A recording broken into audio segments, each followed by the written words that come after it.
12, or do you think there's reason to believe that it's spread to other districts? District 12. I think the Colonel has an answer to that. Well, you know, when you conduct an investigation like this, your optimistic assumption is that it's not. But I think the reality is that we probably all know a little bit better, hopefully not to this degree. But, I've known the Inspector General for a long time. He's a good guy. He's a fair person.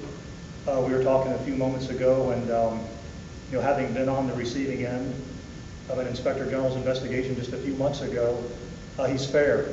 And if we're going to maintain the integrity of state government, which is what Governor Strickland wants, what we want, what he wants, it's important that these things get done. So when these things are brought to our attention, we'll deal with it. And I think, working in concert as we have with this investigation, with the BWC investigation and the other things that we've done together, I think we make a pretty good team, and you're seeing one of the end results of that today.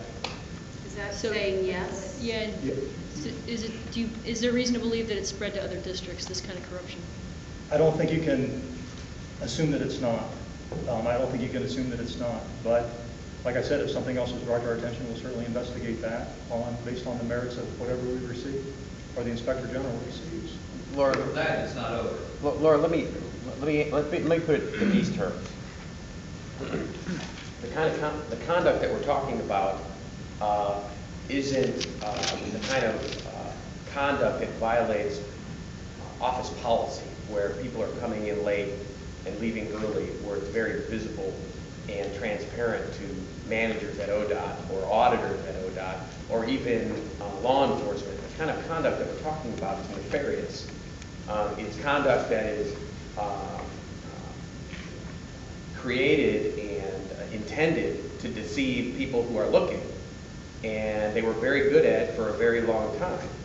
And so the kind of conduct that we're talking about here isn't something that you're going to detect by casual observation in other districts. So the way I think the Colonel alluded to it, the way these investigations come to light is somebody gives us a tip. Somebody gives us a lead.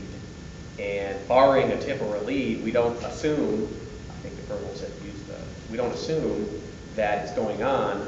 But what we do know, what we have identified, are vulnerabilities in the state's purchasing and procurement process and policies. And, to use an analogy, you don't know where the leaks are in the bucket until you put water in it. Now we know where the leaks are. We know where the vulnerabilities are. And so hopefully you shore up where the opportunity exists, and so that if there are people out there taking advantage of the purchasing and procurement, we can rectify that through this investigation, through what we've identified.